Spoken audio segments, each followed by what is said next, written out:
dark dreamer? It is said that to best enjoy the light, you must first explore the heart and soul of the darkness. We are the artists who create in the shadows, whose dreams are designed to become your reality. I'm Stanley Weotter. Welcome to my world of the dark fantastic. Welcome to the world of dark dreamers.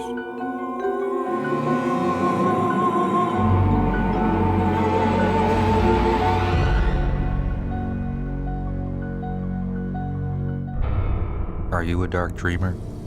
Wes Craven undoubtedly is. The writer and director of some of the most frightening films ever made, Wes Craven is internationally recognized as one of the greatest dark dreamers of our time. Beginning in 1972 with the shocker Last House on the Left, which was produced by his colleague, Sean Cunningham, Craven has since gone on to direct a long string of both popular and critically acclaimed motion pictures. Among his best known is a series that began in 1984 with A Nightmare on Elm Street. It became a pop culture phenomenon and spawned no less than 6 sequels and a television series. If that weren't enough, for the Christmas holiday season of 1996, Craven treated us to Scream. This also became a smash hit and generated 2 successful sequels. Wes recently invited us to his office in Los Angeles, where we discussed the life and career of one of our most accomplished dark dreamers. Do you think part of the respect that the genre now has is because people are finally realizing that fact that there is that need for horror entertainment, as David J. Scal, the critic, calls it, as a good part of our lives? I don't know. Frankly, I have not felt that yet. I think I've felt a respect that they are economically very viable, and that they can be sold to a broader audience. But all you need to look at is like the opening of Scream being shown in Congress as an example of how despicable and irresponsible films are, to realize that they're not out of the woods at all insofar as public opinion goes, certainly not the opinion of policymakers. John McCain hates what I do. I'm sure he thinks it's un-American. And I've been being called that. Somebody called Last House on the most subversive film he'd ever seen, and was clearly anti-American. So I don't know. And Columbine, the first thing they hit was horror films. It's like whatever opportunity they can to get a suggestion that these films are truly detrimental and undermining to the American way of life, they will take it and try to squelch them. And right now is not a good time for making horror films. Dimension Films has swung around to making children's films or remakes of classics. So they are always live rounds. And I think a lot of people are still profoundly uncomfortable with them and will readily say that they are irresponsible and that films are for entertainment, and that means giving people pleasant feelings. Or it seems to be the implication is take them away from reality, take them away from thinking about what's unpleasant, and make them feel good about life, whatever. And there are times when, believe me, lately I've sat down with a silly film, but that makes perfect sense to me. If the reality that I do films about is clear and present in reality, then you don't need to make a film about it. It's when people are like going along like those things don't exist is when those films are doing their function. And we had the recent horrible tragedy in New York, and one of the reactions that the film and television industry had was to immediately put aside or put on the shelf films that might remind the audience of either the World Trade Center or terrorism in general.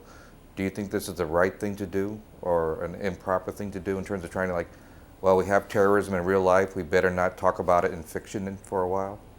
It's a delicate matter. I think I've often referred to horror films as an inoculation against true horror. If a patient has a disease, they're in the middle of a raging fever and fighting for your life, you're not going to inoculate them with more of the disease, So I can understand that. I don't think it should be done officially. I think unofficially it will be done. People probably aren't going to see Towering Inferno right now, at the video store.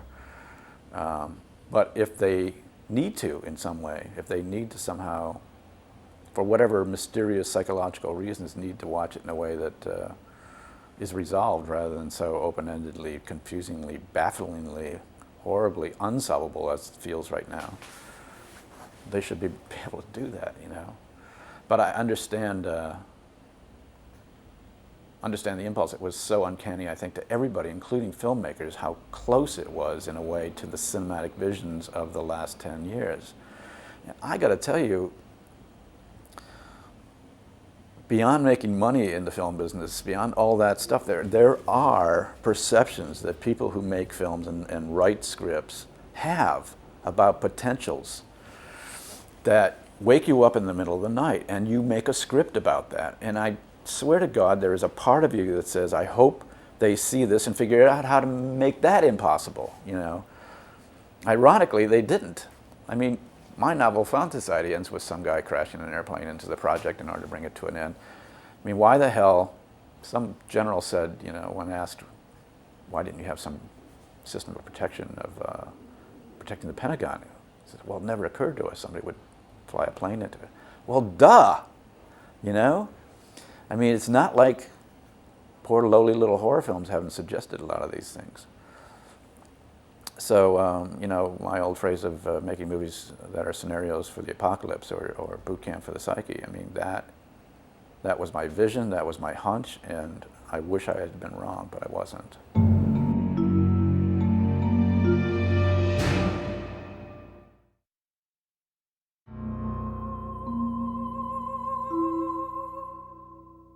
Wes, Stephen King told us that he's putting his novel Rage out of print because he feels it just might have an effect on society. Even though it's fiction, maybe people are imitating his fiction into reality. Do you ever have those concerns with your films? I do have the concern.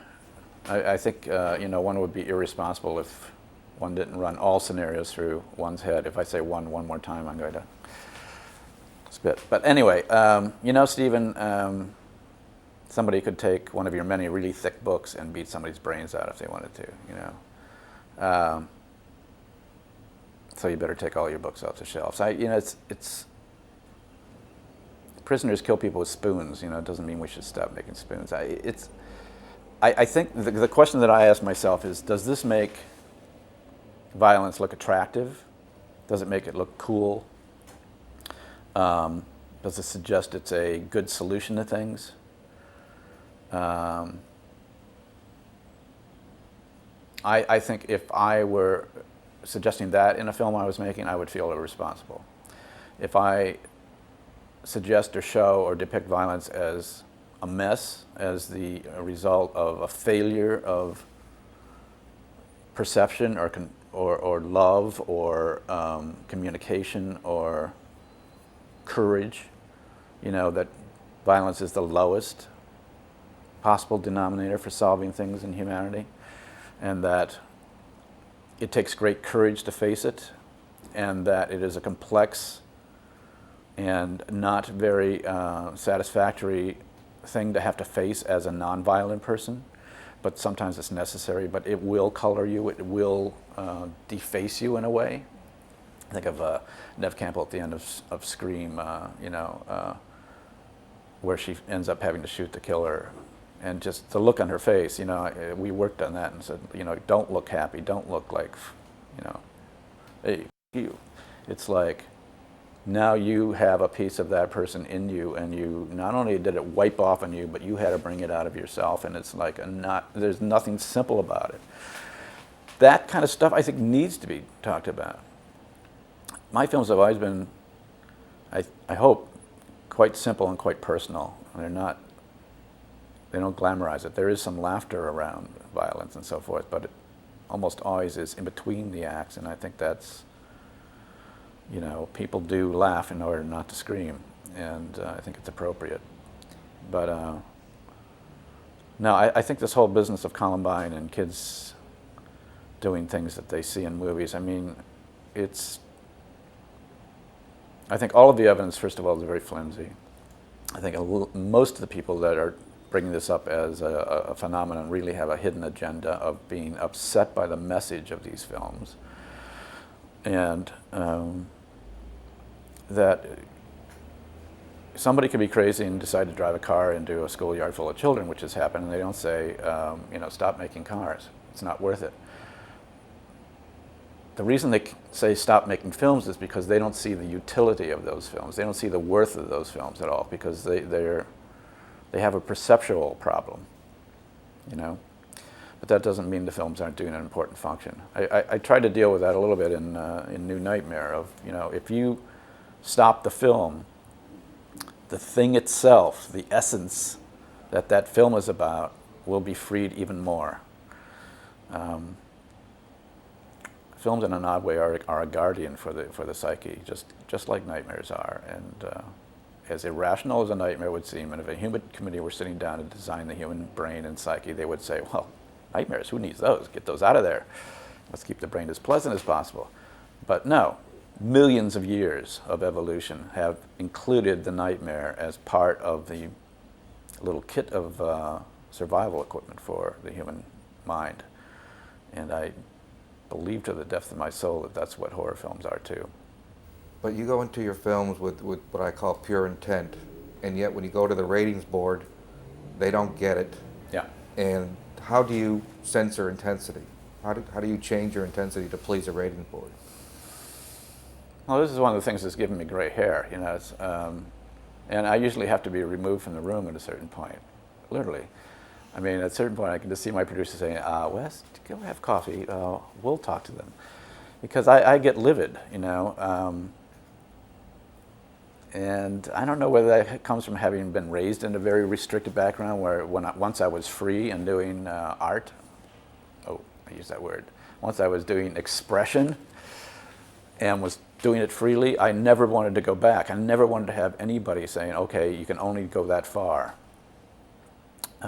So it's extraordinarily difficult, and it was a relatively recent, I'd say in the last 7 years, that they started talking about intensity as being something they wanted to remove. First time I heard that, I could not believe my ears. Literally, you get a note from the MPA, this section between footage 1100 and 1150 is too intense. Please reduce the intensity. I still can't believe it. Like the end of Scream 1, the scene in the kitchen, they virtually wanted to cut that to shreds. We won that one by Bob Weinstein, who is smarter than I am and more political, going and saying, it's a comedy. I never once believed that film was a comedy or a spoof. It has self-referential elements, it has irony, but it's not a comedy. But that was a damn good scene. It was an extraordinarily truthful scene. I mean, it shows kids, if you think you have some grand plan and you're going to stab yourself or whatever, it's going to fall apart around you and you're going to die in a most disgraceful and stupid way. I literally think there is sort of this accretion, if you will, of watchfulness around certain filmmakers, so that your best shot at making a really powerful, strong, truthful film is your first or second film before they know who you are. Once they know who you are, then they're watching you. And they even will treat you as an example. I could just hear them when one of my films goes in, oh, this is a Wes Craven film, oh my God, everybody, we better.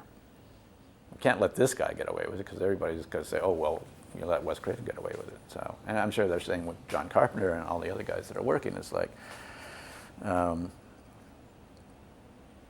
you have to sort of join the family of those that are grown-ups that don't do this sort of thing, or you have to see it as what you're doing as entertainment and therefore not cross a certain line, which is completely invidious and completely antithetical to the very core of making a good genre film, which is you do cross the line, because across that line is the very matter that you're talking about.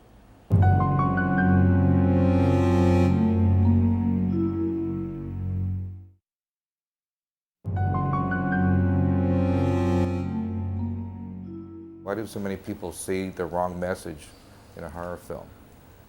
Well, I even balk at the word message. I mean, I remember Hemingway's old thing of saying, somebody asked Hemingway, what's the message of your book? He says, you want messages, go to Western Union. It's like, it's just an expression. I don't have any solutions. it's just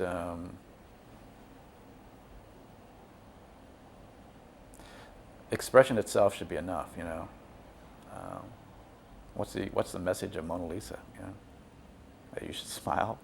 It's like that you should stand this way when you're getting your picture taken. You know, it's like there's no message there. It's just like a phenomenal thing. I think, in a sense, message is another misperception, like thinking of it as a manufactured object, that it has to have, you know, it's like all trying to make it somehow socially justifiable. What's the message of a dog? You know, what's the message of a sunset? There's no message. It's just necessary. You know, we seek these things out. We're not smart enough to figure out why. I'm not smart enough to articulate why. But I know in my gut when it's phony, and I know in the depths of my gut that phony is worse than real. Stephen King is explaining to me that horror is basically like salt and pepper. You don't really know why you need it, but you do need a little bit of it, you know, almost every day to get you through life. Yeah. Well, you know, horror films, horror in general is an odd thing. It's not everybody's cup of tea. I've talked to a lot of people, especially women, that say, oh, if I watch one of those, I have nightmares for 2 weeks. Well, you know, psychologically, there might be so much rage pent up in that gentle person who's been holding herself back and keeping herself within the narrow confines of what society thinks a woman should be, that she might be afraid she'd rip everybody's head off. Who knows? Or it might be that she's an elevated soul that doesn't need to go there. I don't know, you know. But I know for a lot of us, and a lot of my fans, they do need to go there. Even if they're laughing about it as the heads pop off, there's something more profound going on underneath the surface that they might not even be aware of. And it's important to keep in mind, right now it's not hard to keep in mind, that what we're doing fantasies about, what we're doing fiction about, is something that is in the real world, full strength, going 100 miles an hour, and at any moment could be coming directly at us. Or I should correct it and say going 260 miles an hour. You're a world-famous director, and you say, well, what do I do next? I'm going to write a novel. What were you thinking?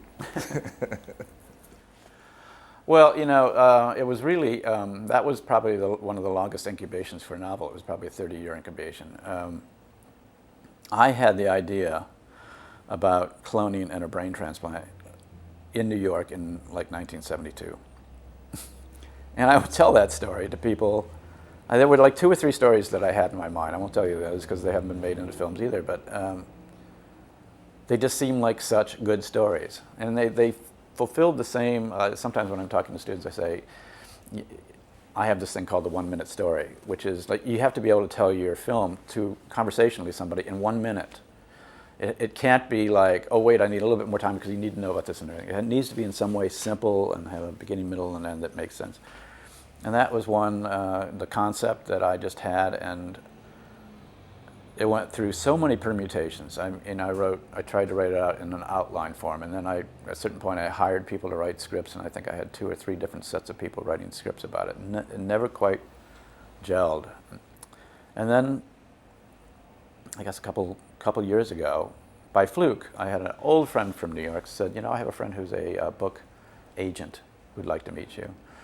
Her name's Ellen Geiger, and she works for, anyway, she works for a book agency, and we had lunch, and she said, you know, I think I could get a book published based on your name.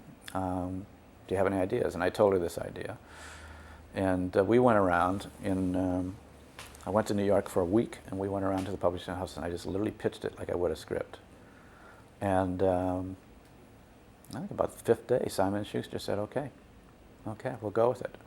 Sounds a little far out. I don't know. You know, most people don't think people can ever be cloned, but so far they've only done frogs. And I was like, a week later, after they made the deal, Dolly, and I got these calls from them saying, "Oh my God, how'd you know?" It's like, there's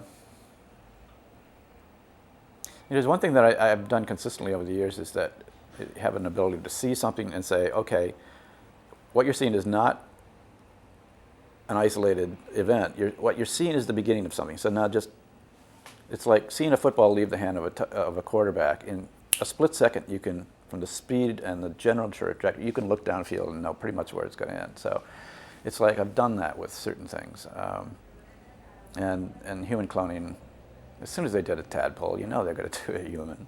I think in the last 5 years, I pushed myself harder than I've ever pushed myself in my life. And I think if I pushed myself 1 ounce more, I'd be dead. I really do. I mean, I really think, and I'm glad I did, because it felt like this is an incredible opportunity. I have got these 3 films that are in the, either in the works or in the process, or in the future, that are this great company is committed to making with me at the helm. And I've got a book that I've been trying to get done for 20 years. And so I got to do it all. And somehow, you do. But so I kept thinking of those old accounts of like Schubert and stuff. At 23, his health was broken. You kept running across this phrase in literature about classical composers and writers like Kafka. And I suddenly understood it. It's like, yeah, you can fly yourself right into the ground doing stuff like this. So, well, we've taken a break. And it was time to take some rest, I'll tell you something I've never told anybody in an interview. A year ago, June, I had quadruple bypass. So I realized that there is a finite amount of body to burn, So there's a sense in me like, how much longer can I push myself like this, But I'm back to, I feel actually better than I did before. So, you ask yourself, do you want to retire, or you can travel, it's like, there's nothing like being on a set. There's nothing like making a movie, to me, it's just, I feel more vital and connected to people and in flow, or whatever you want to call it, doing that than I do anything else, except maybe doing the New York Times crossword puzzle. So it's like I will do it as long as I'm physically able to and mentally able to. And I hope that I have the good graces to recognize when I'm not. Probably somebody will say, yes, sir, you should stop. And then I'll stop. Join me here again on the wild side of the imagination, where a sense of wonder and a feeling of terror can often intersect. You'll find us waiting here, the Dark Dreamers.